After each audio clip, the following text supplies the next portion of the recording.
Oil ಆಯ್ಲು ಆಯ್ಲು ಕೈಲಿದ್ರೆ ಮೊಬೈಲು. ಏನೋ ಕೆಲಸ ಮಾಡ್ಬೇಕಾದ್ರೆ ಮಗು ಆಡಿಸ್ಬೇಕಲ್ಲ, ಅದ್ರ ಬದಲು ಮೊಬೈಲ್ ಕೊಟ್ಟು ಕೂರಿಸ್ಬಿಡೋದು, ಇಲ್ಲ ಟಿವಿಲಿ ಯಾವ್ದಾರು ಒಂದು ಹಾಕೊಟ್ಬಿಡೋದು. ಈಗ ಏನಾಗಿದೆ, ಟಿವಿಲಿ ಏನು ಬರುತ್ತೆ ಅದೇ ಮಾತಾಡ್ತಾವನೆ. ಕನ್ನಡನೂ ಅಲ್ಲ, ಅದು ಇಂಗ್ಲೀಷ್ ಅಲ್ಲ, ಏನೂ ಅಲ್ಲ, ಅದರದೇ ಒಂದು ಭಾಷೆ. ಮೊಬೈಲ್ ಸ್ಕ್ರೀನ್ ಅಡಿಕ್ಷನ್ ಇಂದ ಮಾತು ಡಿಲೇ ಆಗಿದೆ, ಅದಕ್ಕೋಸ್ಕರ ಇಲ್ಲಿ ಟ್ರೀಟ್ಮೆಂಟ್ ಬಂದಿದ್ದೀನಿ. ಅಲ್ಲ ಸರ್, ನಿಮ್ಮ ಮಗು ಈಗಲೇ 3 ವರ್ಷ, ಅದು ಮೊಬೈಲ್ ಅಡಿಕ್ಷನ್ ಆಗಿದೆ ಎಷ್ಟನೇ ವಯಸ್ಸಿಂದ? 1 ವರ್ಷದ ಮಗುವಿಂದನೂ ಮೊಬೈಲ್ ಸ್ಕ್ರೀನ್ ಕೊಟ್ಟಿದ್ದಾರೆ, ಮೊಬೈಲ್ ಕೊಟ್ಟಿದ್ದಾರೆ, ಲ್ಯಾಪ್ಟಾಪ್ ಕೊಟ್ಟಿದ್ದಾರೆ. ಮುಂಚೆ ನಮಗೆ ಆಟಿಸಮ್ ವರ್ಷಕ್ಕೆ 2-3 ಮಕ್ಕಳು ಬರ್ತಿದ್ರು. ಈಗ ದಿನಕ್ಕೆ ಕಮ್ಮಿ ಅಂದ್ರೆ 5-6 ಜನ ಬರ್ತಾರೆ. ಈಗ ಬರೀ ಇದ್ರಲ್ಲಿ ಕೊಟ್ಬಿಟ್ಟು ಏನೋ ಒಂದು ಮಾಡಿ ಅಂತ. ಸೊ ಹಾಗಾಗಿ ಮಿದುಳಿಗೆ ಕೆಲಸ ಕೊಡುವಂತಹ, ಕೈ ಕಾಲಿಗೆ ಕೆಲಸ ಕೊಡುವಂತಹ ಆಟ ಪಾಠಗಳಿಲ್ಲ. ಎಷ್ಟು ದುಡ್ಡು ಕೊಡ್ಬೇಕು ನಿಮ್ಗೆ ಸರಿ ಮಾಡ್ಕೊಳಕ್ಕೆಲ್ಲ? ಇದು ಎಲ್ಲರ ಕೈಗೆ ಎಟ್ಕೋಂಗೆ 50 ರೂಪಾಯಿ ರಿಜಿಸ್ಟ್ರೇಷನ್, 700 ಇಂದ 800 ರೂಪಾಯಿ ಎಲ್ಲಾನು ಟೆಸ್ಟ್ ಮಾಡಿಸ್ಕೊತೀನಿ. ಕಿವಿ ಚೆನ್ನಾಗಿ ಕೇಳಿದ್ರೆ ಮಗು ಕಲಿಯುತ್ತೆ ಅಂತ. ಆಯ್ತು, ಮಗು ಚೆನ್ನಾಗಿ ಕಿವಿ ಕೇಳ್ತಾ ಇದೆ, ಹಾಗಾದ್ರೆ ಎಲ್ಲಾ ಮಕ್ಕಳು ಮಾತಾಡ್ತಾರ? ಎಲ್ಲಾ ಮಕ್ಕಳು ಮುಂಚೆ ಮಾತಾಡ್ತಾ ಇದ್ರು. ಈಗೊಂದು 5-6 ವರ್ಷದಿಂದ ನಮ್ಗೆ ಒಂದು ಹೊಸ ಸಮಸ್ಯೆ ಇದೆ. ಆ ಹೊಸ ಸಮಸ್ಯೆ ಏನು ಅಂತ ಹೇಳಿದ್ರೆ, ಜನಗಳು ತುಂಬಾ ಸ್ಮಾರ್ಟ್ ಆಗ್ಬಿಟ್ಟು ಅವ್ರ ಕೈಲೆಲ್ಲ ಒಂದು ಸ್ಮಾರ್ಟ್ ಫೋನ್ ಇದೆ. ಒಂದು ಮಕ್ಕಳಿಗೊಂದು ಸ್ಮಾರ್ಟ್ ಫೋನ್ ಕೊಟ್ಟಿದ್ದಾರೆ, ಇಲ್ಲ ಲ್ಯಾಪ್ಟಾಪ್ ಕೊಟ್ಟಿದ್ದಾರೆ. ವರ್ಕಿಂಗ್ ಫ್ರಮ್ ಹೋಮ್ ಅಂತ ಬೇರೆ ಬಂದ್ಬಿಟ್ಟಿದೆಯಲ್ಲ. ಜೊತೆಗೆ ನಾನು ನನ್ನ ಮಗುನ ಬೆಳೆಸ್ಬೇಕಾರೆ ನನ್ನ ಅಣ್ಣಂದಿರು, ತಮ್ಮಂದಿರು, ತಂಗಿಯರು ಎಲ್ಲರೂ ಬೆಳೆಸಿದ್ರು. ನನ್ನಮ್ಮ ನನ್ನ ಮೊಮ್ಮಗುನ ಎತ್ಕೊಂಡು ಚಂದ ಮಾಮ ಓಡಿ ಬಾ ಅಂತ ಹಾಡೆಲ್ಲ ಹೇಳ್ತಾ ಇದ್ರು. ಈಗ ಯಾರಿಗೂ ವ್ಯವಧಾನ ಇಲ್ಲ. ಸೊ ಎಲ್ಲ ಏನು ಮಾಡ್ತಾರೆ, ಮಗುನ ಒಂದು ಕುರ್ಚಿ ಮೇಲೆ ಕೂರಿಸ್ಬಿಟ್ಟು ಒಂದು ಕೇರ್ ಟೇಕರ್ ಇರ್ತಾರೆ, ಅವ್ರನ್ನ ಕೂರಿಸ್ಬಿಟ್ಟು ಒಂದು ಹೊಸದು ಕುರ್ಚಿ ಇರುತ್ತೆ, ಮಗುಗೆ ತಿನ್ನಿಸ್ಲಿಕ್ಕೆ ಅಂತಲೇ ಇರುತ್ತೆ, ಅದು ಬ್ರ್ಯಾಂಡೆಡ್ ಐಟಮು. ಅದನ್ನ ಇಟ್ಬಿಟ್ಟು ಈ ಮೊಬೈಲು ಟಾಮ್ ಆ್ಯಂಡ್ ಜೆರಿ ಅವು ಇವು ಅಂತ ಕಾರ್ಟೂನ್ ಹಾಕ್ಬಿಟ್ಟು ಆ ಕೇರ್ ಟೇಕರು ಮಗುಗೆ ಬಲವಂತವಾಗಿ ಬಾಯಿ ತೆಗೆಸಿ ತಿನ್ನಿಸ್ತಾ ಇರುತ್ತೆ. ಮಗು ಏನೋ ತಿನ್ನುತ್ತೆ, ಅದಕ್ಕೂ ಗೊತ್ತಿರಲ್ಲ. ಇನ್ನು ಯಾರು ಮಾತಾಡ್ತಾರೆ ಮಗುಗೆ? ಮಗು ಹತ್ರ ಯಾರು ಮಾತಾಡೋರು ಇಲ್ಲ. ಯಾಕಂದರೆ ಮನೆಯಲ್ಲಿರೋದು ಗಂಡ ಹೆಂಡತಿ ಇಬ್ಬರೂ ವರ್ಕ್ ಫ್ರಮ್ ಹೋಮು ಅಥವಾ ಎಲ್ಲ ಹೊರಗಡೆ ವರ್ಕ್ ಮಾಡ್ತಿರ್ತಾರೆ, ಬಿಸಿ. ಅವರೆಲ್ಲ ಸ್ಮಾರ್ಟ್ ಫೋನು. ಸೊ ಮಗುಗೂ ಒಂದು ಸ್ಮಾರ್ಟ್ ಫೋನ್ ಕೊಟ್ಟಿದ್ದಾರೆ, ಟಿವಿ ಕೊಟ್ಟಿದ್ದಾರೆ. ಇಲ್ಲಿ ಸ್ಪೀಚ್ ಸ್ಟಿಮ್ಯುಲೇಷನ್ ಅಂದರೆ ಮಾತಿಂದು ಸ್ಟಿಮ್ಯುಲೇಷನ್ ಇಂದ ಎಲ್ಲಿ ಬರುತ್ತೆ? ಮಾತಾಡುವ ಒಂದು ಪ್ರೋತ್ಸಾಹ ಎಲ್ಲೂ ಪ್ರೋತ್ಸಾಹ ಸಿಗ್ತಿಲ್ಲ. ಸೊ ಹಾಗಾಗಿ ಮಗು ಸುಮ್ಮನೆ ಹಿಂಗೇ ನೋಡಿಕೊಂಡು ಮಗುಗೆ ಏನು ಮಾತಾಡಬೇಕು ಅಂತ ಗೊತ್ತಿಲ್ಲ. ನಾವು ಸೀರೀಸ್ ಆಫ್ ಲೆಕ್ಚರು, ನಾವು ಎಸ್ಪೆಷಲಿ ಎಕ್ಸಿಬಿಷನಲ್ಲಿ ಒಂದು ಸ್ಟಾಲ್ ಹಾಕಿದ್ವಿ, ಒಂದು ಸೆಕ್ಷನ್ನು ದಯವಿಟ್ಟು ಮಗುನ ಮೊಬೈಲಿಂದ ದೂರ ಇಡಿ. ಇಲ್ಲ ಅಂತ ಹೇಳಿದರೆ ಬರೀ ಮಗು ಹೇಗೆ ಮಾತಾಡುತ್ತೆ ಅಂದರೆ ಮೊಬೈಲ್ನಲ್ಲಿ ಏನು ಮಾತಾಡುತ್ತೆ ಆ ಥರ ಮಾತಾಡುತ್ತೆ ಹೊರತು ಅರ್ಥರಹಿತ ಮಾತಾಡುತ್ತೆ. ಈ ಭಾವನಾತ್ಮಕವಾಗಿ ಏನಿಲ್ಲ. ಅತ್ಯುನ್ನತ ಮಟ್ಟಕ್ಕೆ ನಾವು ರೀಚ್ ಆಗಿದ್ದೀವಿ, ನಾವು ತುಂಬಾ ಸ್ಮಾರ್ಟ್ ಆಗಿ ಜೀವನ ಮಾಡ್ತಾ ಇದೀವಿ, ಅಭಿವೃದ್ಧಿ ಹೊಂದಿದ್ದೀವಿ. ಹೌದು. ನಮಗೆ 5 ಅಂಕಿ ಅಥವಾ 6 ಅಂಕಿ ಸಂಬಳ ಬರ್ತಾ ಇದೆ, ನಮ್ಮಲ್ಲಿ ಬ್ರ್ಯಾಂಡೆಡ್ ಕಾರ್ ಇದೆ. ಮಕ್ಕಳಿಗೆ ಹೊರಗಡೆ ಹೋಗ್ಲಿಕ್ಕೆ ಬಿಡ್ತಾ ಇಲ್ಲ. ಜೊತೆಗೆ ಅವ್ರಿಗೆ ನಾವೆಲ್ಲ, ನೀವು ಬಹುಶಃ ನೆನೆಸ್ಕೊಂಡ್ರೆ, ನಾವು ಬಿದ್ದು ಒದ್ದಾಡಿದೀವಿ ಅಲ್ವಾ, ಮರಳಲ್ಲಿ ಮರ ಹತ್ತಿದೀವಿ, ಬಿದ್ದಿದ್ದೀವಿ, ಕೈ ಕಾಲು ನೋವಾಗಿದೆ. ಈಗ ಆ ಥರ ಏನು ಆಗೋಂಗಿಲ್ಲ. ಯಾಕಂದರೆ ಮಣ್ಣಲ್ಲಿ ಹೋದರೆ ಬ್ಯಾಕ್ಟೀರಿಯಾ ಇರ್ತಂತೆ, ಹಾಗೆ ಹೀಗೆ ಸಂವೇದನೆ ಇಲ್ಲ. ಆಯಿತಾ? ಮಕ್ಕಳಿಗೆ ಕಚ್ಚಿ ತಿನ್ನೋವಂಥದ್ದಿಲ್ಲ. ಏನು ತಿಂತಾ ಇದ್ದೀವಿ ಅಂತ ಅದನ್ನು ಅಗದು ಬೇಕಾಗಿರೋ ಸಂವೇದನೆ ಇಲ್ಲ. ಎಲ್ಲನೂ ಗ್ರೈಂಡ್ ಮಾಡಿ ಕೊಡುವಂಥದ್ದು, ಎಲ್ಲನೂ ಪೀಸ್ ಮಾಡಿ ಕೊಡುವಂಥದ್ದು. ಹೀಗಾಗಿ ಮಗುವಿನ ಸಹಜ ಬೆಳವಣಿಗೆಗೆ ಏನೇನು ಇಂದ್ರಿಯಗಳ ಅವಶ್ಯಕತೆ ಇದೆ ಅದನ್ನೆಲ್ಲ ಸೊಫಿಸ್ಟಿಕೇಟ್ ಆಗಿ ಕಟ್ ಮಾಡ್ತಾ ಇರೋವಂಥ ಒಂದು ಜೀವನ ಶೈಲಿ ನಮ್ಮದಾಗಿದೆ. ಈ ಜೀವನ ಶೈಲಿಯಿಂದಾಗಿ ಮುಂಚೆ ನಮಗೆ ಆಟಿಸಮ್, ತಂತನತೆ ಅಂತ ನಾವು ಏನು ಹೇಳ್ತಾ ಇದ್ವಿ, ತಂತನತೆ. ಅದು ನಾನು ಸ್ಟೂಡೆಂಟ್ ಆಗಿದ್ದಾಗ ವರ್ಷಕ್ಕೆ 2-3 ಮಕ್ಕಳು ಬರ್ತಿದ್ರು. ಈಗ ದಿನಕ್ಕೆ ಕಮ್ಮಿ ಅಂದರೆ 5-6 ಜನ ಬರ್ತಾರೆ. ಯಾಕೆ? ಜೀವನ ಶೈಲಿ. ಆಟಿಸಮ್ ಅನ್ನೋ ಜೀನ್ಸಲ್ಲಿ ಬರುತ್ತೆ ಅಂತಾರೆ, ಅದನ್ನು ಜೀವನ ಶೈಲಿ ಇಲ್ಲ. ಅದರಲ್ಲಿ ಒಂದೇ ಒಂದು ಕಾರಣ ಅಂತ ಹೇಳೋಕ್ಕಾಗಲ್ಲ, ಸುಮಾರು ಕಾರಣಗಳಿಂದ. ಆದರೆ ಬರ್ತಾ ನಮ್ಮ ಜೀವನ ಶೈಲಿ ಯಾವ ರೀತಿ ಆಗಿದೆ ಅಂತ ಹೇಳಿದ್ರೆ, ಅದು ನಾವು ತಿನ್ನೋ ಒಂದು ಆಹಾರ ಇರಬಹುದು, ಅಥವಾ ಲೇಟ್ ಪ್ರೆಗ್ನೆನ್ಸಿ ಇರಬಹುದು, ಅಥವಾ ಜೆನೆಟಿಕ್ ಇರ್ಬೋದು, ಎಲ್ಲ ಸೇರಿ ಕಂಬೈನ್ ಆಗಿ ಮಗು ಹುಟ್ಟಿದಾಗ ಬೇಕಾಗಿರೋಂಥ ಸ್ಟಿಮ್ಯುಲೇಷನು ಇಲ್ಲದೇ ಮಕ್ಕಳು ನಿಧಾನವಾಗಿ ಮಾತಾಡುವಂಥದ್ದು ಒಂದು ಪ್ರಾಬ್ಲಮ್ ಶುರು ಆಗೋಗಿದೆ. 2 ವರ್ಷ ಆದ್ರೂ ಮಗು ಮಾತಾಡಲ್ಲ. ಆಮೇಲೆ ಯಾಕೆ ಬರಲ್ಲ ಇಲ್ಲಿ ಅಂದರೆ, ಅಯ್ಯೋ ನಮ್ಮ ತಾತ 3 ವರ್ಷಕ್ಕೆ ಮಾತಾಡಿದ್ರು, ಅಯ್ಯೋ ಪರವಾಗಿಲ್ಲ ಬಿಡಿ, ಅವನು ವಾಟ್ಸಪ್ ನೋಡ್ತಾನೆ ಮೇಡಮ್, ಮಾತು ಬರಲ್ಲ, ವಾಟ್ಸಪ್ ನೋಡ್ತಾನೆ ಅಂತ ಹೆಮ್ಮೆಯಿಂದ ಮಾತಾಡಲ್ಲ. ಮಾತಿಲ್ಲ. ಸೊ ಇದು ಒಂದು ಜ್ವಲಂತ ಸಮಸ್ಯೆ. ನನಗೆ ಇದ್ರ ಬಗ್ಗೆ 1 ಗಂಟೆ ಅಲ್ಲ 2 ಗಂಟೆನೂ ಮಾತಾಡಲಿಕ್ಕೆ ನನಗಿದೆ. ಯಾಕಂದರೆ ಯಾಕೆ ನಮ್ಮ ಮಕ್ಕಳು ಸಹಜವಾಗಿ ಬೆಳೀತಾ ಇಲ್ಲ? ಸುಮ್ಮನೆ ನಾನೊಂದು ಪೇಷಂಟ್ ಬಂದಾಗ ನಾನು ಅವ್ರಿಗೆ ಹೇಳಿದೆ, ದಯವಿಟ್ಟು ನಿಮ್ಮ ಮಗುನ ಆಟ ಆಡ್ಲಿಕ್ಕೆ ಬಿಡಿ ಅಂತ. ಪಾರ್ಕ್ಗೆ ಬಿಡಲ್ಲ. ಯಾಕಂದರೆ ಅಲ್ಲಿ ಬೇರೆ ಮಕ್ಕಳು ಇರ್ತಾರೆ. ಬೇರೆ ಮಕ್ಕಳು ಅಂದರೆ ಅವರ ಸೋಷಿಯೋ ಎಕನಾಮಿಕ್ ಸ್ಟೇಟಸ್ಗಿಂತ ಕಡಿಮೆ ಇರುವಂತ ಮಕ್ಕಳು. ಒಂದು ಅವ್ರ ಆರ್ಥಿಕತೆ, ಇನ್ನೊಂದು ಅವ್ರ ಜಾತಿ ಎಲ್ಲ ಜಾತಿ ಬಗ್ಗೆ ಗೊತ್ತಿಲ್ಲ, ಈ ಆರ್ಥಿಕತೆ ಅದು ಇದು ಎಲ್ಲ ಕೆಲವು ಕಡೆ ಇದಾಗ್ಬಿಟ್ಟು ಅಲ್ಲಿ ಹೋಗಲ್ಲ. ಅದಕ್ಕೆ ಅವ್ರ ಮನೆಯಲ್ಲೇ ಎಲ್ಲ ಒಂದು ಕ್ರಿಯೇಟ್ ಮಾಡಿಬಿಡ್ತಾರೆ. ನಾನು ಹೇಳಿದೆ ಅವಳು ಮಣ್ಣು ಕಲ್ಲು ಜೊತೆ ಆಟ ಆಡಬೇಕು, ಓಡಾಡಬೇಕು, ಬಿಡಬೇಕು. ಅದಕ್ಕೆ ಅವ್ರು ಇನ್ನೂ ಒಂದು ಹಂತ ಹೋಗ್ಬಿಟ್ಟು ಒಂದು 2 kg ಮರಳನ್ನ ತೊಗೊಂಡು ಅದನ್ನು ಡೆಟ್ಟಾಳಲ್ಲಿ ಹಾಕಿ ತೊಳೆದ್ಬಿಟ್ಟು ಮಗು ಕೊಟ್ಬಿಟ್ಟು ಆಟ ಆಡಿ, ಈ ಥರ ಒಂದು ಅದೇ ಅಮೆಝಾನ್ ಬುಕ್ ಮಾಡಿ ಸಿಗುತ್ತಲ್ಲ. ಆ ಥರ ನಾವು ಮಣ್ಣಲ್ಲಿ ನಾವೆಲ್ಲ ಒಂದು ಮರಳು ಗೂಡು ಕಟ್ಕೊಂಡು ಅದನ್ನು ಆಟ ಆಡ್ತಾ ಇದ್ವಿ. ಅದರಲ್ಲಿ ಸುಮಾರು ಆಟ ಪಾಠಗಳಿತ್ತು. ನಾವು ಏನೇ ಆಟ ಆಡಿದ್ರು, ಅದು ಕಲ್ಲು ಮಣ್ಣು ಆಟ ಆಡಿರ್ಬೋದು, ಲಗೋರಿ ಆಡಿರ್ಬೋದು, ಅದಕ್ಕೆಲ್ಲನೂ ಹಿಂದೆ ಒಂದು ಸೈಂಟಿಫಿಕ್ ಆಗಿ ಒಂದು ಅರ್ಥ ಇದೆ. ಅವೆಲ್ಲ ಮೆದುಳಿಗೆ ಕೆಲಸ ಕೊಡುವಂತಹ ಕೆಲಸಗಳು, ಅಥವಾ ಕಾಲಿಗೆ ಚಲನೆಗೆ ಹೆಲ್ಪ್ ಮಾಡುವಂಥದ್ದು. ಕುಂಟಾಟ ಆಡ್ತಾ ಇದ್ವಿ, ಆಗ ನನ್ನ ಕಾಲು ಕರೆಕ್ಟಾಗಿ ನಾನು ಇಲ್ಲಿಡಬೇಕು, ಅದಕ್ಕೆ ನಾನು ಬುದ್ಧಿಶಕ್ತಿ ಉಪಯೋಗಿಸ್ಬೇಕು. ಆ ಪ್ರತಿ ಒಂದು ಆಟಕ್ಕೂ ಒಂದು ಅರ್ಥ ಇದೆ. ಈಗ ಎಲ್ಲ ಏನಿಲ್ಲ, ಈಗ ಬರೀ ಇದರಲ್ಲಿ ಹಿಂಗೆ ಕೊಟ್ಬಿಟ್ಟು ಏನೋ ಒಂದು ಮಾಡಿ ಅಂತ. ಸೊ ಹಾಗಾಗಿ ಮಿದುಳಿಗೆ ಕೆಲಸ ಕೊಡುವಂತಹ, ಕೈಕಾಲಿಗೆ ಕೆಲಸ ಕೊಡುವಂತಹ ಆಟ ಪಾಠಗಳಿಲ್ಲ. ಸೊ ಹಾಗಾಗಿ ಮಾತು ಬೆಳಿಬೇಕು ಅಂದರೆ ಅದು ರೋಬೋ ಸ್ಪೀಚ್ ಅಲ್ಲ. ರೋಬೋಟ್ಗೂ ನೀವು ಟ್ರೈನಿಂಗ್ ಕೊಟ್ಟರೆ ಅದು ಮಾತಾಡುತ್ತೆ. ನಮಗೆ ಬೇಕಾಗಿರೋದು ಮಗು ಅಳಬೇಕು, ನಗಬೇಕು, ಸಂವೇದನೆ ಇರಬೇಕು. ಅದೆಲ್ಲ ಈಗ ಬರ್ತಾ ಕಡಿಮೆ ಆಗ್ತಾ ಇದೆ. ಸೊ ಅದ್ರ ಪರಿಣಾಮನ ಇವ್ರು ಹೇಳ್ತಾರೆ. ಸರ್, ತಮ್ಮ ಹೆಸರು ಪರಿಚಯ ಹೇಳಿ. ನನ್ನ ಹೆಸರು ಪ್ರದೀಪ್ ಅಂತ, ಚನ್ನಪಟ್ಟಣದಿಂದ ಬಂದಿದ್ದೀನಿ. ನನ್ನ ಮಗುಗೂ ಮಾತು ಡಿಲೇ ಏನಕ್ಕೆ ಮೊಬೈಲ್ ಸ್ಕ್ರೀನ್ ಅಡಿಕ್ಷನಿಂದ ಮಾತು ಡಿಲೇ ಆಗಿದೆ. ಅದಕ್ಕೋಸ್ಕರ ಇಲ್ಲಿ ಟ್ರೀಟ್ಮೆಂಟು ಬಂದಿದ್ದೀನಿ. ಅಂದ್ರೆ ಮೊಬೈಲ್ ಅಡಿಕ್ಷನ್ ಅಂದ್ರೆ ಸ್ಕ್ರೀನ್ ಅಡಿಕ್ಷನಿಂದ. ಎಷ್ಟನೇ ವಯಸ್ಸಿನ ಅಡಿಕ್ಷನ್ ಆಯಿತು? ಹೆಚ್ಚು ಕಡಿಮೆ ಇವಾಗ 3 ವರ್ಷ ನಮ್ಮ ಮಗುಗೆ. ತುಂಬ ದಿನದಿಂದ ಮಾತು ಇನ್ನೂ ಡಿಲೇ ಆಗಿದೆ. ಅದಕ್ಕೋಸ್ಕರ ಇಲ್ಲಿ ಬಂದಿದ್ದೀನಿ. ಬಟ್ ಮೊಬೈಲಿಂದ ಅಂತ ಹೆಂಗೆ ಗೊತ್ತಾಯ್ತು ನಿಮಗೆ? ಹಾಸ್ಪಿಟಲ್, ಕಾವೇರಿ ಹಾಸ್ಪಿಟಲ್, ದೊಡ್ಡ ಸೂಪರ್ ಸ್ಪೆಷಾಲಿಟಿಗೆ ಹೋಗಿದ್ದೀನಿ. ಇದು ನಾನು ಕೊನೆಗೆ ಬಂದಿರೋದಿಲ್ಲ.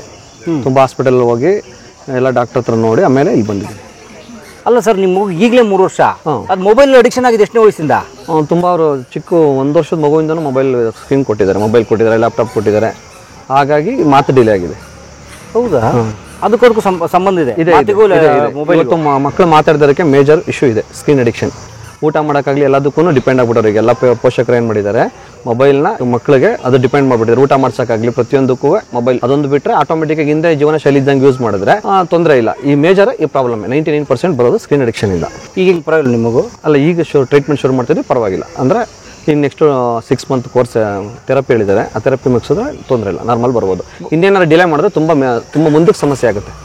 ಈಗ ಟ್ರೀಟ್ಮೆಂಟ್ ಕೊಡಿಸಿದ್ರೆ ಏನೂ ತೊಂದರೆ ಇಲ್ಲ. ಅದನ್ನು ನಾವೇನಾದರೂ ಟ್ರೀಟ್ಮೆಂಟಿಗೆ ಸರಿಯಾದ ಸಮಯಕ್ಕೆ ಕೊಡಿಸಿಲ್ಲ ಅಂದರೆ ಮುಂದೆ ಅದೇ ದೊಡ್ಡ ಪ್ರಾಬ್ಲಮ್ ಆಗುತ್ತೆ, ವಿದ್ಯಾಭ್ಯಾಸಕ್ಕೆ ತೊಂದರೆ ಆಗ್ತದೆ. ಮೊಬೈಲ್ ಅಡಿಕ್ಟ್ ಆಗಿದೆಯಲ್ಲ ಮಗು, ಅದನ್ನ ಬಿಡಿಸಿದ್ರೆ ಅಳಲ್ವ ಅದು? ಇಲ್ಲ, ಒಂದೇ ಸತಿ ಬಿಡ್ಸಕ್ಕಾಗಲ್ಲ. ಈಗ ಅದನ್ನ ನಿಧಾನದಲ್ಲಿ ಥೆರಪಿ ಮುಖಾಂತರ ಬಿಡಿಸ್ಬೇಕು. ಸಡನ್ ಆಗಿ ನಾಳೆಯಿಂದ ಕೊಡಲ್ಲ ಅಂದ್ರೆ ಎಲ್ಲ ಕೊಡಲ್ಲ. ಇವಾಗ ಕೊಡಲ್ಲ ಅಂದ್ರೆ ಅದು ಮಗು ನಿದ್ದೆನೂ ಮಾಡಲ್ಲ, ಮತ್ತೆ ಊಟ ಮಾಡಲ್ಲ.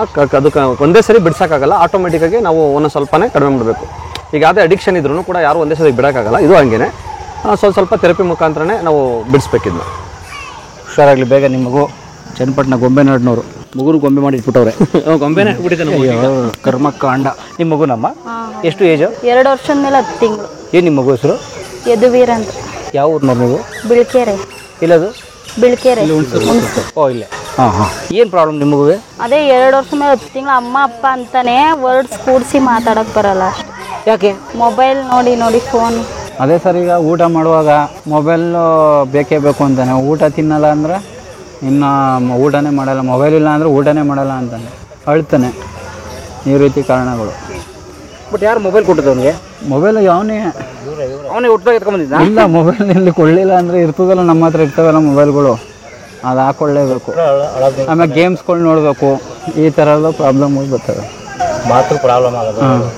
ಸೊ ಈಗ ಮೊಬೈಲ್ ನೋಡಿದ್ಕೊಂಡು ಮಾತು ಇನ್ನೂ ಸರಿಗೆ ಬರ್ತಾ ಇಲ್ಲ, ಸರಿಯಾಗಿ ವರ್ಡ್ಸ್ಗಳು ಮಾತಾಡ್ತಾ ಇಲ್ಲ. ಅಮ್ಮ ಅಪ್ಪ ಅಜ್ಜಿ ತಾತ ಎಲ್ಲ ಮಾತಾಡ್ತಾನೆ, ಇನ್ನು ಕೆಲವು ಮಾತಾಡೋಕೆ ಬರಲ್ಲ. ನನ್ಗೆ ಊಟ ಹಾಕಿ ಹಂಗೆಲ್ಲ ಕೇಳಲ್ಲ. ಇಲ್ಲ, ಇನ್ನು ಆ ಥರ ಊಟನೇ ಕೇಳಲ್ಲ.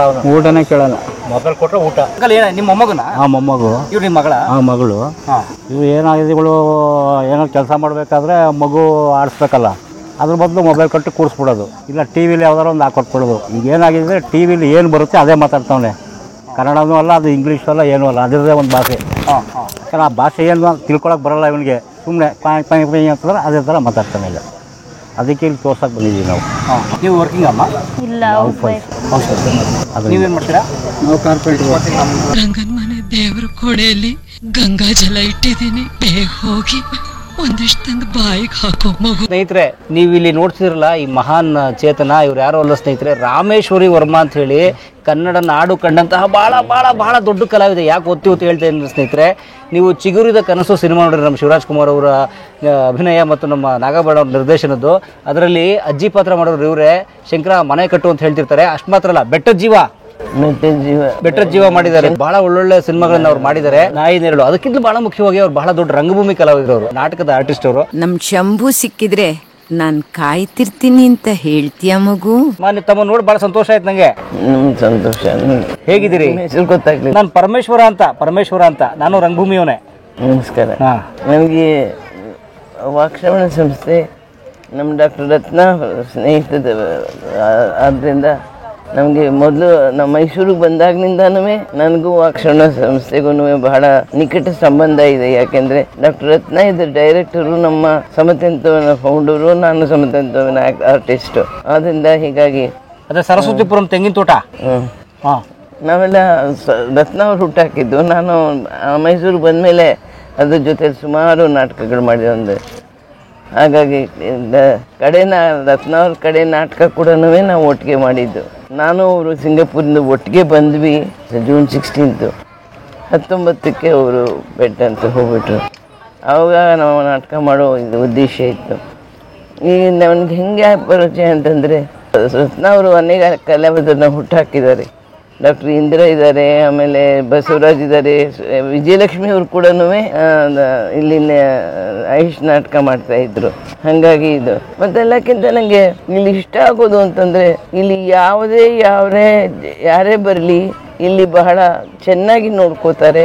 ಒಂದು ಪ್ರೋಸೆಸ್ ಇದೆ, ಆ ಪ್ರೋಸೆಸ್ಸು ಬಹಳ ಚೆನ್ನಾಗಿ, ಯಾವುದೇ ಒಂದು ಇನ್ಫ್ಲೂಯೆನ್ಸ್ ಆಗಲಿ, ಯಾವುದೇ ಒಂದು ಹಣ ಆಗಲಿ, ಯಾವುದೇ ಒಂದು ಇದಿಲ್ಲದೆ ಆಗಲಿ ಈ ಸಂಸ್ಥೆಯಲ್ಲಿ ನಾವು ಬಂದು ತೋರಿಸ್ಕೊಡೋದಕ್ಕೆ ಧೈರ್ಯ ಇದೆ. ಯಾಕೆಂದರೆ ಇಲ್ಲಿ ಒಂದು ಡಿಸಿಪ್ಲಿನ್ ಇದೆ.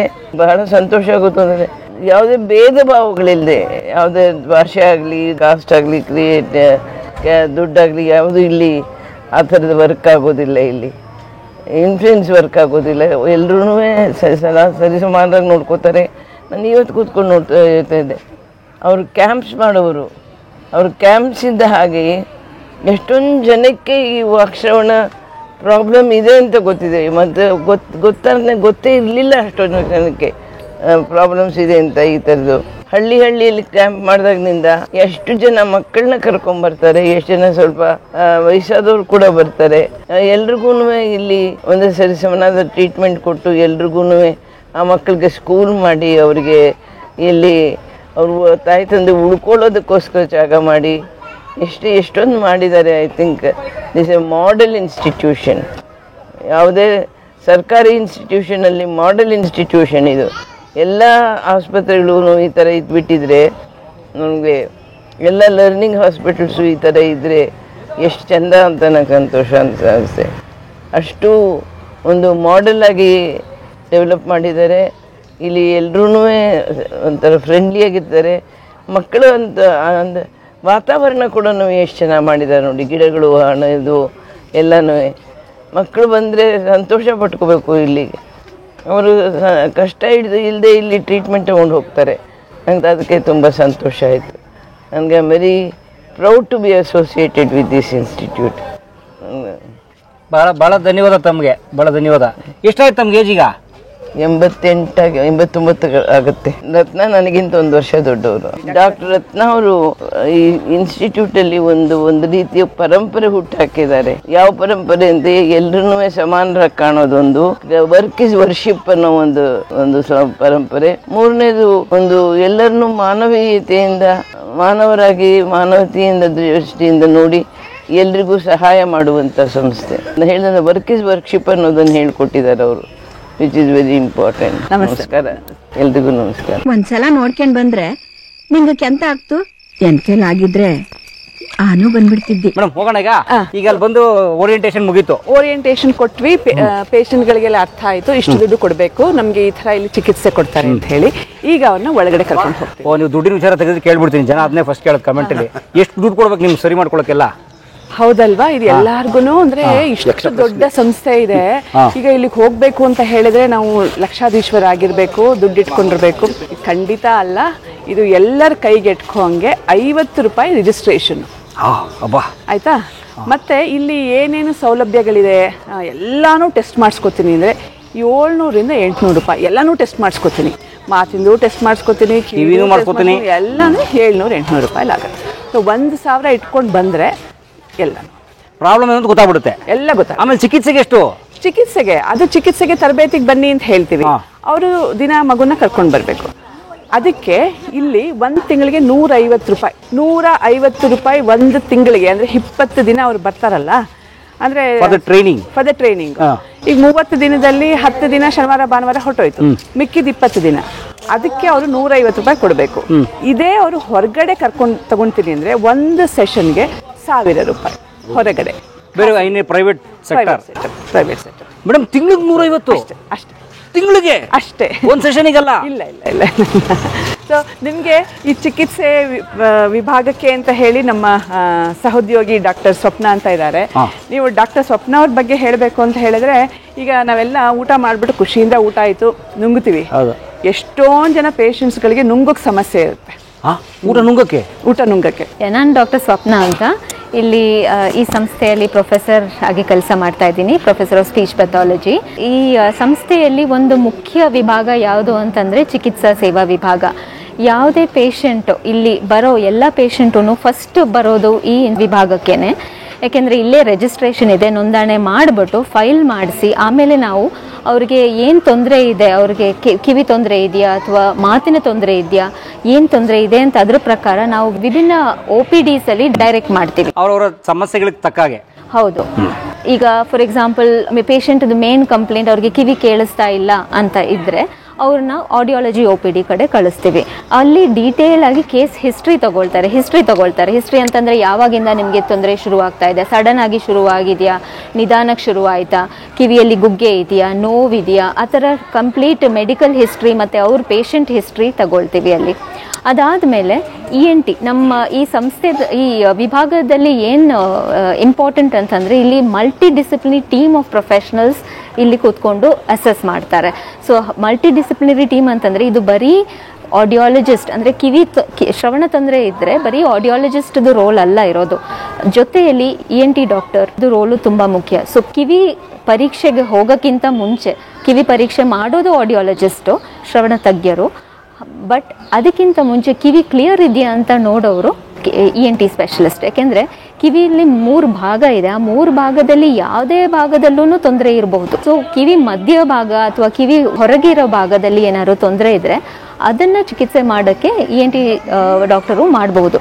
ಬಟ್ ಕಿವಿ ಒಳಗೆ ಭಾಗದಲ್ಲಿ ತೊಂದರೆ ಇದ್ದರೆ ಅದಕ್ಕೆ ಆಡಿಯಾಲಜಿಸ್ಟೇನೇ ಬೇಕು. ಅವರು ಅದನ್ನು ಪರೀಕ್ಷೆ ಮಾಡಿ ಅದ್ರದ್ದು ಇದು ಹಿಯರಿಂಗ್ ಏಡ್ ಕೊಡ್ತಾರೆ. ಅದನ್ನು ಆ ಪ್ರಾಬ್ಲಮ್ನ ಓವರ್ಕಮ್ ಮಾಡೋಕ್ಕೆ ಹಿಯರಿಂಗ್ ಏಡ್ ಅಂದರೆ ಕಿವಿ ಮೆಷಿನ್, ಶ್ರವಣ ಯಂತ್ರ ಕೊಡ್ತಾರೆ. ಹಿಯರಿಂಗ್ ಏಡ್ ಅಂತ ಹೇಳ್ತೀವಿ ಅಥವಾ ಕಾಕ್ಲಿಯರ್ ಇಂಪ್ಲಾಂಟ್ ಅಂತ ಹೇಳ್ತೀವಿ. ಅದನ್ನು ಪ್ರಿಸ್ಕ್ರೈಬ್ ಮಾಡ್ತಾರೆ ಪರೀಕ್ಷೆ ಮಾಡಿದ ಮೇಲೆ.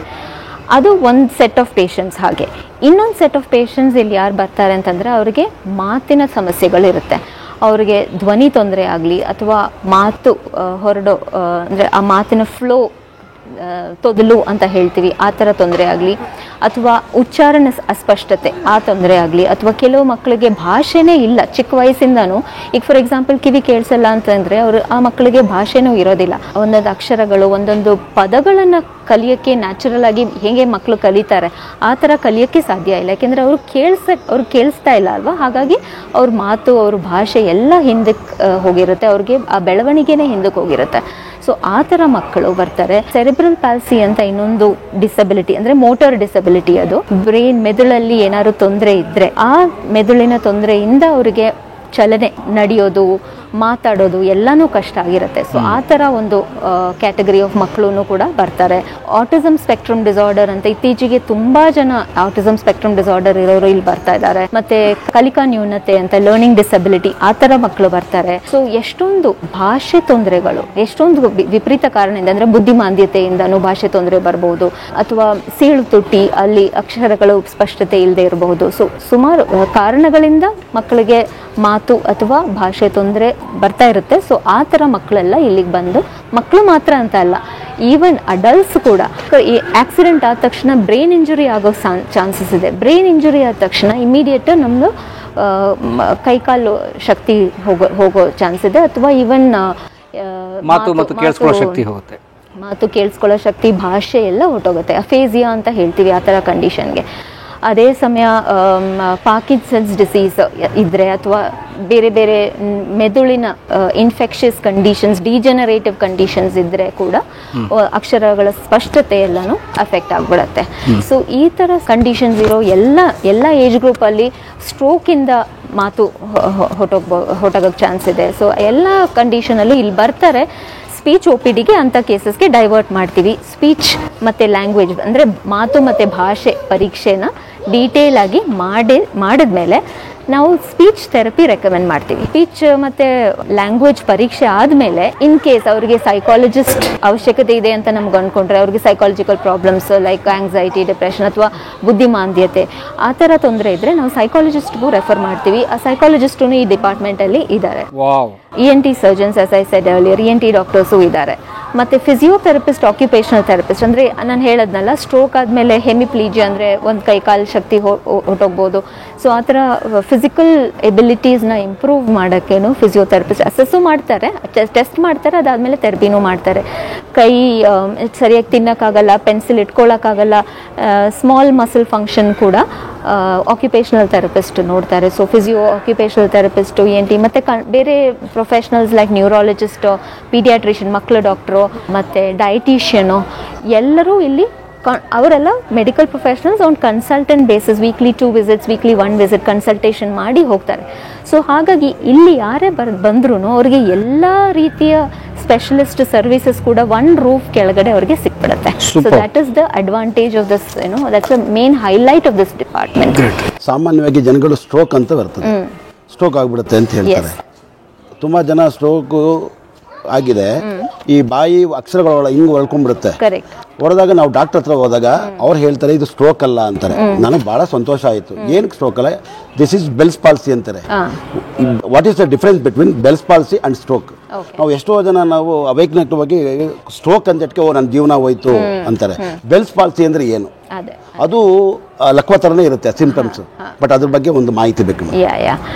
ಬೆಲ್ಸ್ ಪಾಲ್ಸಿ ಅಂದರೆ ಅದರದ್ದು ಎಲ್ಲಿ ಲೀಷನ್ ಇದೆಯೋ ಅದೇ ಡಿಫ್ರೆಂಟ್ ಆಗಿರುತ್ತೆ. ಅಂದರೆ ಅದೊಂದು ಫೇಶಿಯಲ್ ನರ್ವ್ ಅಂತ ಒಂದು ನರ್ವ್ ಇರುತ್ತೆ. ಆ ನರ್ವು ಇಲ್ಲಿ ಈ ಏರಿಯಾಗೆ ಸಪ್ಲೈ ಮಾಡುತ್ತೆ. ಆ ನರ್ವಲ್ಲಿ ತೊಂದರೆ ಇದ್ದಾಗಲೇ ಬೆಲ್ಸ್ ಪಾಲ್ಸಿ ಆಗೋದು. It's A lower motor neuron lesion ಅಂತ ಹೇಳ್ತೀವಿ, ಅಂದರೆ LMN, lower motor neuron lesion ಅಂತ ಹೇಳ್ತೀವಿ. ಸೊ ಆ ಒಂದು ಲೀಷನಲ್ಲಿ ಬರೀ ಇದೊಂದು ಪಾರ್ಟ್ ಮಾತ್ರ ಅಫೆಕ್ಟ್ ಆಗಿರುತ್ತೆ, ಬಾಡಿ ಎಲ್ಲನೂ ಅಫೆಕ್ಟ್ ಆಗಿರಲ್ಲ, ಬರೀ ಅದೊಂದು nerve problem. So that is called as bells policy. Weakness ಆಗುತ್ತೆ, ಇಲ್ಲಿ ವೀಕ್ನೆಸ್ ಆಗುತ್ತೆ, ಸರಿಯಾಗಿ ಪ ಬ ಮ ಆ ಥರ ಅಕ್ಷರಗಳೆಲ್ಲ ಹೇಳೋಕ್ಕೆ ಕಷ್ಟ ಆಗುತ್ತೆ, ಡಿಸ್ಟಾರ್ಷನ್ ಆಗುತ್ತೆ, ಸೌಂಡ್ಸ್ ಡಿಸ್ಟಾರ್ಷನ್ ಆಗುತ್ತೆ. But it is a temporary problem, it can be easily resolved. ಅದು ಅಷ್ಟೊಂದು ಸೀರಿಯಸ್ ಪ್ರಾಬ್ಲಮ್ ಅಲ್ಲ, ಬಟ್ ಇಮಿಡಿಯೇಟ್ ಅಟೆನ್ಷನ್ ಬೇಕು, ಮೆಡಿಕಲ್ ಅಟೆನ್ಷನ್ ಬೇಕಾಗುತ್ತೆ. ಆ್ಯಂಡ್ ಇಫ್ ತುಂಬ ಸ್ಪೀಚ್ದು ಡಿಸ್ಟಾರ್ಷನ್ ಆಗಿ ಬರ್ತಾ ಇದ್ರೆ ಸ್ಪೀಚ್ ಥೆರಪಿ ಬೇಕೇ ಬೇಕು. ಅದರಲ್ಲಿ ಏನು ಕಾರಣ ಮೇಡಮ್ ಬೆಲ್ಸ್ ಪಾಲ್ಸಿ ಬರೋದಕ್ಕೆ ಕಾರಣ? ಬೆಲ್ಸ್ ಪಾಲ್ಸಿ ಬರೋದು infections, herpes zoster virus infection, bacterial infection, ಆ ನರ್ವಲ್ಲಿ ಇನ್ಫೆಕ್ಷನ್ ಬರುತ್ತೆ due to too much cold exposure to too much cold wind, cold ವೆದರಿಂದ ಒಬ್ಬೊಬ್ಬರಿಗೆ ಬರ್ಬೋದು ಆ ಥರ, ಅಥವಾ ಇನ್ಫೆಕ್ಷನ್ ಮೂಲಕ ಅದು ಬರ್ಬೋದು. ಸೊ ಅದೆಲ್ಲ ಕಾರಣಗಳು ಬೆಲ್ಸ್ ಪಾಲ್ಸಿ ಬರೋಕ್ಕೆ. Like one form of facial palsy ಅಂತಾನೆ ಹೇಳ್ಬೋದು, one form of facial palsy. But stroke ಹಾಗಲ್ಲ. ಸ್ಟ್ರೋಕ್ ಆಗಬೇಕು ಅಂತಂದ್ರೆ ಮೆದುಳಲ್ಲೇನೆ ಮೇಜರ್ ಏರಿಯಾಸ್ ಇದೆ.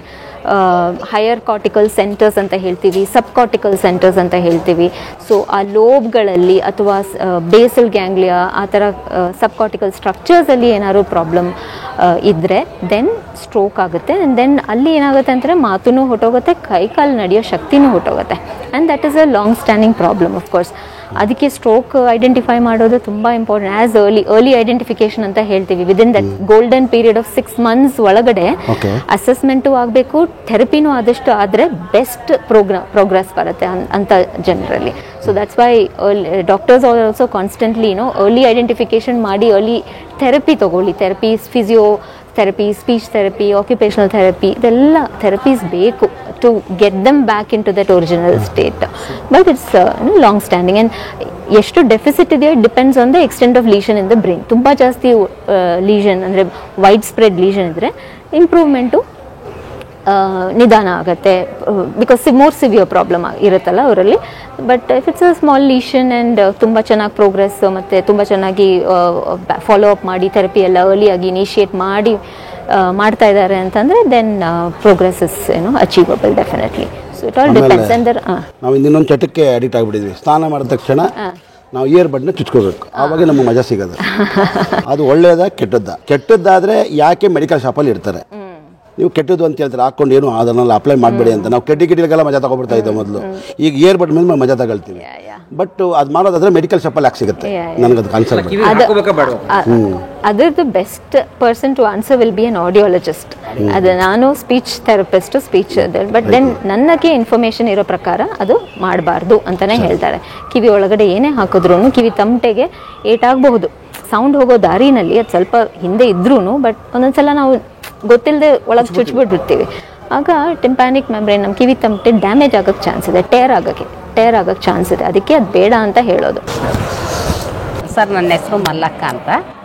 ನಮ್ಮದು ಗೌರಿಬಿದನೂರು ತಾಲೂಕು, ಬೆಲ್ಲಲ್ ಬೊಮ್ಮಸಂದ್ರ. ನನಗೆ ಕಿವಿ ಸುಯಿ ಅಂತ ಸೌಂಡ್ ಬರ್ತಾ ಇತ್ತು. ಆಮೇಲೆ ಕೆಮ್ಮು ಕಫ ಆಗಿತ್ತು. ಡಾಕ್ಟ್ರ್ ಹತ್ರ ಹೋದೆ, ಅವರು ಎಲ್ಲ ಮೆಡಿಸನ್ ಎಲ್ಲ ಕೊಟ್ಟರು, ವಾಸಿ ಆಗಲಿಲ್ಲ. ಆಮೇಲೆ ನಮ್ಗೆ ಯಾರೋ ಇಲ್ಲಿ ಹೇಳಿದ್ರು ಇಲ್ಲಿದೆ ಹಿಂಗೆ ಹೋಗಿ ಅಂತ ಬಂದೆ. ಸಂಸ್ಥೆ ತುಂಬ ಚೆನ್ನಾಗಿ ನಡೀತಾ ಇದೆ. ನನಗೆ ಎಷ್ಟು ಖುಷಿ ಆಗ್ತಾ ಇದೆ ಅಂದರೆ, ಆಮೇಲೆ ಇನ್ನು ಯಾರ್ಯಾರಿಗೆ ಕಿವಿ ಮೂಗು ಗಂಟ್ಲು ಸಮಸ್ಯೆ ಇದೆ ಅವರೆಲ್ಲ ಇಲ್ಲಿ ಬಂದು ತೋರಿಸ್ಕೋಬೋದು ಅಂತ ಹೇಳಿದೆ. ಒಳಗಡೆ ಸ್ಟಾಫ್ ಎಲ್ಲ ತುಂಬ ಚೆನ್ನಾಗಿದೆ. ಅಲ್ಲ, ನಿಮ್ಮ ಕಿವಿ ಗುಯ್ ಅಂತ ಏನಾಯಿತು? ಗುಯ್ ಅಂತ ಇದ್ದಿದ್ದು ಇನ್ನೂ ಮೊನ್ನೆ ಬಂದು ಒಂದು ವಾರದಿಂದ ತೋರಿಸ್ಕೊಂಡೋದೆ. ಫಸ್ಟ್ ಟೈಮು ಅವರು ಮೆಡಿಸನ್ ಕೊಟ್ಟಿದ್ರು. ಈಗ ಮತ್ತೆ ಬಂದಿದ್ದಕ್ಕೆ ಎಲ್ಲ ಚೆಕಪ್ ಮಾಡಿದ್ರು, ತುಂಬ ಚೆನ್ನಾಗಿ ಚೆಕಪ್ ಮಾಡಿದ್ರು. ಅದಕ್ಕೆ ಈಗ ಮತ್ತೆ ಇಲ್ಲಿ ಡಾಕ್ಟ್ರ್ ಹತ್ರ ಹೋಗಬೇಕು ನಾನು. ಕಮ್ಮಿ ಆಗಿದೆಯಾ ಅಥವಾ ಇನ್ನೂ ಆಗಿಲ್ವಾ? ಕಮ್ಮಿ ಆಗಿದೆ. ಈಗ ಇನ್ನು ಸೆಕೆಂಡ್ ಚೆಕಪ್ಗೆ ಬಂದಿದ್ದೆ. ತುಂಬ ಚೆನ್ನಾಗಿ ನೋಡ್ತಾರೆ. ಎಲ್ಲರೂ ಈ ಸಂಸ್ಥೆ ಉಪಯೋಗನ ಪಡ್ಕೋಬೋದು. ಎಷ್ಟು ತೊಗೊಂಡ್ರು ದುಡ್ಡು 50 ರೂಪಾಯಿ ಮಾತ್ರ ಸ್ಟಾರ್ಟಿಂಗಲ್ಲಿ. ಒಂದು 5,000 ತಳ್ಳು ಅದೆಲ್ಲ ಇಲ್ಲ? ಏನಿಲ್ಲ, 50 ರೂಪಾಯಿ ಸ್ಟಾರ್ಟಿಂಗಲ್ಲಿ ತೊಗೊಂಡ್ರಷ್ಟೇನೆ. ಆಮೇಲೆ ನಾನು ಇನ್ನೊಂದ್ಸಲ ಬಂದಾಗಲೂ ಕೊಡಕ್ಕೆ ಹೋದೆ, ಅವ್ರು ವಾಪಸ್ ಕೊಟ್ಟರು. ನಾನು ನಂಬರ್ ತಂದಿರಲಿಲ್ಲ, ಆ ಕಾರ್ಡ್ ತರಬೇಕು ಗೊತ್ತಿಲ್ಲ ನನಗೆ. ಆಮೇಲೆ ಅವರೇನೆ ಫೋನ್ ನಂಬರ್ ಕೇಳಿದ್ರು. ಫೋನ್ ನಂಬರ್ ಹೊಡೆದಾಗ ನಂದೆಲ್ಲ ಹಿಸ್ಟ್ರಿ ಬಂತಲ್ವ, ಅದಕ್ಕೆ ಕಾರ್ಡ್ ಕಳೆದೋಗಿದ್ರೆ ನಿಮ್ಮ ನಂಬರ್ ಇಟ್ಕೊಂಡು ಬಂದರೂ ಸಾಕು ಅಂತ ಅಂದರು. ಆಮೇಲೆ ನಂಬರ್ ಬರ್ಕೊಂಡೆ ನಾನು. ಅದು ಚೀಟಿಲಿದೆ ನೋಡಿ, ಈ ಚೀಟಿಲಿ ನಂಬರ್ ಬರ್ಕೊಂಬಂದಿದ್ದಕ್ಕೆ 570 769 ಅನ್ನೋ ನಂಬರು. ಆ ನಂಬರ್ ಕೊಟ್ಟರೆ ಸಾಕು ಅಂತ ನಾನು ಫೋನ್ ನಂಬರ್ ಇಟ್ಕೊಂಡು ಹೇಳಿದ್ರು ಅವರು. ಈಗ ನೀವು ಗೌರಿಬಿದನೂರಿಂದ ಬಂದ್ರಾ? ಹೌದು. ಗೌರಿಬಿದನೂರಿಂದ ಮೈಸೂರು ಬಸ್ ಇದೆಯಾ ಅಥವಾ ಬೆಂಗಳೂರಿಗೆ ಬಂದ್ರಾ? ಇಲ್ಲ, ನೆನ್ನೆನೆ ಇಲ್ಲಿ ಬಂದು ಉಳ್ಕೊಂಡು ಬಂದಿದ್ದೀರಾ? ನಮ್ಮ ಯಾರೋ ನೆಂಟರ ಮನೇಲಿತ್ತು. ಇವತ್ತು ಬಂದ್ವಿ. ತುಂಬಾ ಚೆನ್ನಾಗಿ ನೋಡ್ತಾರೆ. ಇದ್ರ ಉಪಯೋಗ ಎಲ್ಲರೂ ಪಡ್ಕೋಬೇಕು. ಆದ್ರೂ ಇಂಥದನ್ನ ಯಾಕೆ ಮಿಸ್ ಮಾಡ್ಕೋತಾ ಇದ್ದಾರೆ ಅಂತ ನನಗೆ. ಇಲ್ಲ, ಇನ್ಮೇಲೆ ಮಾಡ್ಕೊಳ್ಳಲ್ಲ ಬಿಡಿ. ನೀವು ಹೇಳಿದ್ರಲ್ಲ, ಯಾವ ಕಾರಣಕ್ಕೂ ಮಾಡ್ಕೊಳ್ಳಲ್ಲ. ಇಲ್ಲ, ತುಂಬಾ ಸ್ಟಾಫ್ ಎಲ್ಲ ಚೆನ್ನಾಗಿದೆ. ಆಮೇಲೆ ಒಳಗಡೆ ಫೆಸಿಲಿಟೀಸ್ ಅಂತೂ ಯಾವ ಒಂದು ಪ್ರೈವೇಟಲ್ಲೂ ಇಷ್ಟೊಂದು ಸರ್ವಿಸ್ ಕೊಡಲ್ಲ. ಆದರೂ ಯಾಕೆ ಇದನ್ನೇ ಉಪಯೋಗಿಸ್ಕೊತಾ ಇಲ್ವಾ? ಆದರೂ ಉಪಯೋಗಿಸ್ಕೊತಾ ಇದ್ದಾರೆ ಅಂತ ಏನೋ ನಂಗೆ ಏನೋ ಅರ್ಥ ಆಗ್ತಾ ಇಲ್ಲ. ಈ ಸಂಸ್ಥೆಗೆ ಪ್ರತಿಯೊಬ್ಬರು ಯಾರು ಬರ್ತಾರೆ ಅವರಿಗೆ ಜೀವನದ ಒಂದು ಪರ್ಸೆಪ್ಷನ್ ಚೇಂಜ್ ಮಾಡುವಂಥ ಸಂಸ್ಥೆ. ಯಾಕಂದರೆ ನಾವು ಅಂದ್ಕೊಂಡಿರ್ತೀವಿ ನಮಗೆ ಇದಿಲ್ಲ ಅಂತ ಏನೇನೋ ಇರುತ್ತೆ. ಮನುಷ್ಯನಿಗೆ ಆಸೆಗಳು ಅದಕ್ಕೊಂದು ಮಿತಿ ಇಲ್ಲ. ನಮ್ಮಲ್ಲಿ ಈ ಸಂಸ್ಥೆನಲ್ಲಿ ನೀವು ಯಾವುದೇ ಸಿಬ್ಬಂದಿ ನೋಡಿದ್ರು ನಾವು ದಿನನಿತ್ಯ ಈ ಥರ ತೊಂದರೆಯಿಂದ ಬಳಲವ್ರನ್ನ ನೋಡ್ತೀವಲ್ಲ. ಬಂದೆ ನನಗೆಲ್ಲ ಚೆಕಪ್ ಮಾಡ್ತೇವೆ. ದೇವ್ರು ಒಳ್ಳೇದು ಮಾಡ್ಲಮ್ಮ, ನಿಮ್ಮ ಸೇವೆ ಚೆನ್ನಾಗಿ ಮಾಡ್ರಿ, ನನಗೆ ತುಂಬಾ ಖುಷಿ ಆಯ್ತು ಅಂತ ಹೇಳ್ತಾರೆ. ಆ ಹುಡುಗಿರು ಒಳ್ಳೆ ಗಂಡ ಸಿಗ್ಲಿ ಅಂತ ಆಶೀರ್ವಾದ ಮಾಡಿರ್ತಾನೆ. ಎಲ್ಲ ಒಳ್ಳೇದಾಗ ಅದೇ ನನ್ನಂತೊಂದು ಸಿಕ್ಕರೆ ಅನುಭವಿಸ್ಬಿಡ್ತಾರೆ. ಅದಕ್ಕೆ ಒಳ್ಳೆ ಗಂಡ ಸಿಕ್ಕು. ಪಾಪ ಅವ್ರು ಅಷ್ಟು ಚೆನ್ನಾಗಿ ಅದೆಷ್ಟರ ಚೆಕಪ್ ಗೊತ್ತಿಲ್ಲ ಮಾಡಿದ್ರು. ಮೇಡಮ್ ಒಂದು ಕ್ಷಮ ಇರಲಿ. ಈಗ ಇವ್ರು ನೋಡಿ, ನಾವು ಅವಾಗಿಂದ ಮಾತಾಡ್ತಿರೋದು, ಈಗ ಮಕ್ಕಳು ಪುಟ್ಟ ಮಕ್ಕಳುಗಳು ಮಾತಿನ ಸಮಸ್ಯೆ ಆಗ್ಬಿಡುತ್ತೆ, ಕಿವಿ ಕೇಳಿಸುವ ಸಮಸ್ಯೆ ಆಗ್ಬಿಡುತ್ತೆ. ಈಗ ಇವ್ರು ಹಿರಿಯರ್ ಸೀನಿಯರ್ ಸಿಟಿಸನ್ನು ಇಂಥವ್ರ ಸಮಸ್ಯೆಗಳಿಗೂ ಬರ್ತಾರೆ ಇಲ್ಲಿ.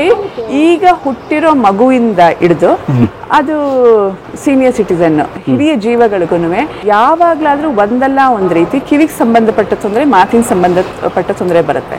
ಸೊ ಹಾಗಾಗಿ ನೀವು ಇಲ್ಲಿ ನೋಡಿದ್ರೆ ಈಗಷ್ಟೇ ಹುಟ್ಟಿದ 1 ತಿಂಗಳ ಮಗು ಇಲ್ಲಿದೆ. ಅವರು ಕಿವಿ ಪರೀಕ್ಷೆ ಮಾಡಿಸ್ಲಿಕ್ಕೆ ಬಂದಿದ್ದಾರೆ.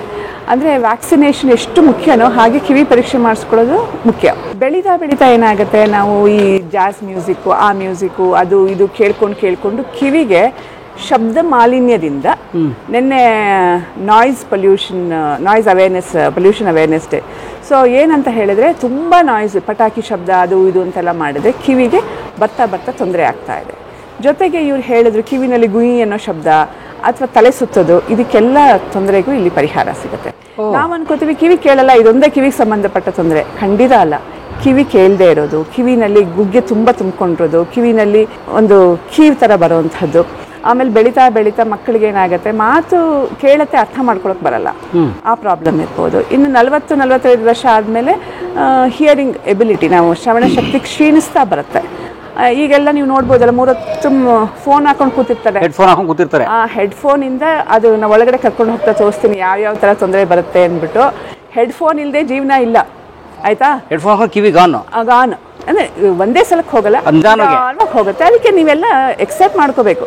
ಮುಂದೆ ನಾನು ಹಿಯರಿಂಗ್ ಏಡ್ ಹೋಗ್ಲೇಬೇಕಾಗತ್ತೆ. ನಮಗೆ ಪೇಷಂಟ್ಸ್ಗಳು ಜಾಸ್ತಿ ಬರ್ತಿದ್ದಾರೆ, ಯಾಕೆಂದ್ರೆ ಇವರೆಲ್ಲ ತಂತ್ರಜ್ಞಾನ. ಸೊ ಹಾಗೆ ಆಮೇಲೆ ಈ ಕಿವಿನಲ್ಲಿ ಗುಯಿ ಅನ್ನೋದು, ಮತ್ತು ಒಳಗಡೆ ಕಿವಿನಲ್ಲಿ ಏನಾಗುತ್ತೆ, ಒಂದು ದ್ರವ ಇರುತ್ತೆ, ಅದರಲ್ಲಿ ಏನಾದರೂ ಹೆಚ್ಚು ಕಡಿಮೆ ಆದರೆ ತಲೆ ಸುತ್ತೋದು ಬರುತ್ತೆ. ತಲೆ ಸುತ್ತು ಅದಕ್ಕೂ ಒಂದು ಇದೆ, ಕರ್ಕೊಂಡು ಹೋಗ್ತೀನಿ. ನಾನು ಹೇಳ್ದಂಗೆ ಈ ಇಡೀ ಸಂಸ್ಥೆ ನೋಡಿ ಇದನ್ನು ಅರ್ಥ ಮಾಡ್ಕೋಬೇಕು ಅಂದರೆ ಕಡಿಮೆ ಅಂದರೆ 2 ದಿನ ಬೇಕು. ಕಡಿಮೆ ಅಂದರೆ ಇವತ್ತು ಪಕ್ಷಿ ನೋಟ, ನಿಮಗೆ ಪಕ್ಷಿ ನೋಟ, ಬರ್ಡ್ಸ್ ಐ ವ್ಯೂ. ಅಮ್ಮ ಒಳ್ಳೆದಾಗ್ಲಿ. ಇವತ್ತಿನ ದಿನ 165 ಟೋಕನ್ ಇಶ್ಯೂ ಮಾಡಿದ್ದಾರೆ. ಏನ್ ಮೇಡಮ್ ಇದು ಇವತ್ತು ಎಷ್ಟು ಜನ ಪೇಷಂಟ್ಗಳು ಬಂದಿದ್ದಾರೆ ಅದರದ್ದು ಅಂಕಿಅಂಶ. ಇಲ್ಲಿ ಬಂದ ತಕ್ಷಣ ಇಲ್ಲಿ ಏನೇನು ಸೌಲಭ್ಯ ಇದೆ ಅದೆಲ್ಲ ಇಲ್ಲಿದೆ ನೋಡಿ, ಆಯ್ತಾ? ಸೊ ಇಲ್ಲಿ ನವಜಾತ ಶಿಶುವಿನ ಕಿವಿ ಪರೀಕ್ಷೆ, ಅದು ಮತ್ತೆ ಹೆಲ್ಪ್ ಲೈನ್. ಎಷ್ಟೊಂದು ಜನಕ್ಕೆ ಓದಕ್ಕೆ ಬರೆಯಕ್ಕೆ ಬರಲ್ಲ, ಅವ್ರಿಗೆ ಹೆಲ್ಪ್ ಮಾಡ್ಲಿಕ್ಕೆ ಅಂತ ಹೆಲ್ಪ್ ಲೈನ್ ಇದೆ, ಸಹಾಯವಾಣಿ ಕೇಂದ್ರ ಅಂತ ಹೇಳಿ. ಇಲ್ಲಿ ನೋಡಿ ಮೇಡಮ್, ನಗು ಮಗೋದೊಂದು ಎಲ್ಲರನ್ನು ಸ್ವಾಗತ ಮಾಡ್ತಿರ್ತಾರೆ. ನಮಸ್ಕಾರ ಮೇಡಮ್, ಏನು ನಿಮ್ಮ ಹೆಸರು? ರಾಧಾ ಅವರು. ನೋಡಿ ಅವ್ರು ನೋಡ್ರೆ ಅರ್ಧ ಕಾಯಿಲೆ ವಾಸಿ ಆಗುತ್ತೆ. ಅದೇ 50 ರೂಪಾಯಿ ಕಟ್ಟೋ ಜಾಗ, 50 ರೂಪಾಯಿ ಕಟ್ಟೋ ಜಾಗ. ಬನ್ನಿ ಇಲ್ಲಿ. ಜೊತೆಗೆ ಕಿವಿ ಕೇಳ್ತಾ ಇರಲಿಲ್ಲ.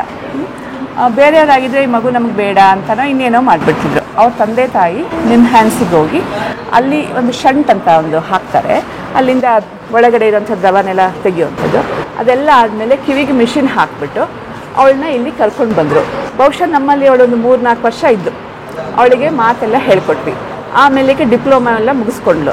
ಇವತ್ತು ನಮ್ಮ ಸಂಸ್ಥೆಯಲ್ಲಿ ಒಂದು ಹೊರ ವಿಭಾಗದಿಂದ, ಔಟ್ಸೋರ್ಸಿಂದ ಇಲ್ಲಿ ಕೆಲಸ ಮಾಡ್ತಾರೆ. ಅವಳ ಹತ್ರ ಮಾತಾಡ್ಕೊಳ್ಳಿ ಈಗ. Oh God, such a great story. ಬನ್ನಿ ಒಳಗಡೆ ಹೋಗೋಣ. ಬನ್ನಿ, ಈ ಕಡೆ ಬನ್ನಿ. ಈ ಕಡೆ ಕಡೆನಾ? 50 ರೂಪಾಯಿ ತಂದಿಲ್ಲ ಮೇಡಮ್ ನಾನು ಇವತ್ತು. ಏನು ಮಾಡೋದು? ಹೊರಗಡೆ ಬನ್ನಿ. ರಿಜಿಸ್ಟ್ರೇಷನ್. ನಮಸ್ಕಾರ, ನಿಮ್ಮ ಹೆಸರು, ಪರಿಚಯ? ನನ್ನ ಹೆಸರು ಪೂಜಾತಿ ಕೆಪಿ. ನಾನು ಡಿಪ್ಲೊಮಾ ಇನ್ ಕಮರ್ಷಿಯಲ್ ಪ್ರಾಕ್ಟೀಸ್ ಓದ್ತಾ ಇದ್ದೀನಿ. ನಾನು ಡಿಪ್ಲೊಮಾ ಕಮರ್ಷಿಯಲ್ ಪ್ರಾಕ್ಟೀಸ್ ಓದಿ ಮುಚ್ಚಿ ಅಖಿಲ ಭಾರತ ವಾಕ್ಶ್ರವಣ ಸಂಸ್ಥೆಯಲ್ಲಿ ಕೆಲಸ ಮಾಡ್ತಾ ಇದ್ದೀನಿ. ನಿಮಗೆ ಏನು ಸಮಸ್ಯೆ ಆಗಿತ್ತು? ನಮಗೆ ಕಿವಿ ಕೇಳ್ತಾ ಇಲ್ಲ, ಮಾತು ಬರ್ತಾ ಇಲ್ಲ. ನಿಮ್ಮ ತಂದೆ ತಾಯಿ ಏನು ಮಾಡ್ತಾರೆ? ನಮ್ಮ ತಂದೆ ಎಲ್ಲರೂ ಕೆಲಸ ಮಾಡ್ತಾರೆ. ನಮ್ಮಮ್ಮ ಸ್ಟಾಫ್ ನರ್ಸ್ ಕೆಲಸ ಮಾಡ್ತಿದ್ದಾರೆ. Staff nurse? ಸ್ಟಾಫ್ ನರ್ಸ್ ಕೆಲಸ ಮಾಡ್ತಿದ್ದಾರೆ. ಮತ್ತು ನಮಗೆ ಕಿವಿ ಕೇಳ್ತಾ ಇಲ್ಲ, ಮಾತು ಬರ್ತಾ ಇಲ್ಲ. ಅಮ್ಮ ಕರ್ಕೊಂಡ್ಬಂದಾಗ ಪ್ರೀ ಸ್ಕೂಲಲ್ಲಿ ಮಾತು ಬರೋಕ್ಕೆ ಅವಕಾಶ ಸಿಕ್ಕಿತ್ತು. ಮತ್ತು ಚಿಕ್ಕ ವಯಸ್ಸಲ್ಲಿ 4ನೇ ಕ್ಲಾಸಲ್ಲಿ ಚಿತ್ರಕಲಾ ಸ್ಪೋರ್ಟ್ಸು, ಅಬಕಾಸು ಎಲ್ಲ ಪ್ರೈಸ್ ಬಂದಿದೆ. 2014ರಲ್ಲಿ ರೋಲ್ ಮಾಡಲ್ ಅಚೀವರ್ ಅವಾರ್ಡ್ ಬಂದೈತೆ. ಎಲ್ಲರಿಗೂ ದೇವರಿಗೆ ಆಗ್ತೈತೆ. ಓಕೆ.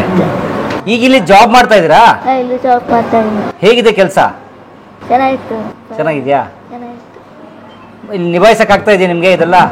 ಇದು ಏನೇ ಕೆಲಸ ಮಾಡಿದೆ ಅಂತೆ, ಫೈಲು ನಂಬರು ಹುಡುಕೋದು, ಫೈಲಲ್ಲಿ ರಿಸೀವ್ ಮಾಡೋದು, ಡಿವೈಡ್ ಮಾಡೋದು, ಫೈಲಿನೆಲ್ಲ ಜೋಡಿಸೋದು, ಪೇಷಂಟ್ ರಿಸೀವ್ ಮಾಡ್ತೀವಿ, ಪೇಷಂಟ್ ಜೊತೆ ಸ್ವಲ್ಪ ಮಾತಾಡ್ತೀವಿ, ರಿಟರ್ನ್ ಚಿಲ್ಲ ಹಾಕೋದು, ಮತ್ತು ಫೈಲಿಂಗೆಲ್ಲ ಡಿವೈಡ್ ಮಾಡೋದು, ಸೀರಿಯಲ್ ಮಾಡೋದು, ಫೈಲಿಂಗ್ ರಿಮೂವ್ ಮಾಡೋದು, ಡಿವೈಡ್ ಮಾಡೋದು. ವಯಸ್ಸೆಷ್ಟು ನಿಮ್ಮದು? 25. 25. Thank you sir.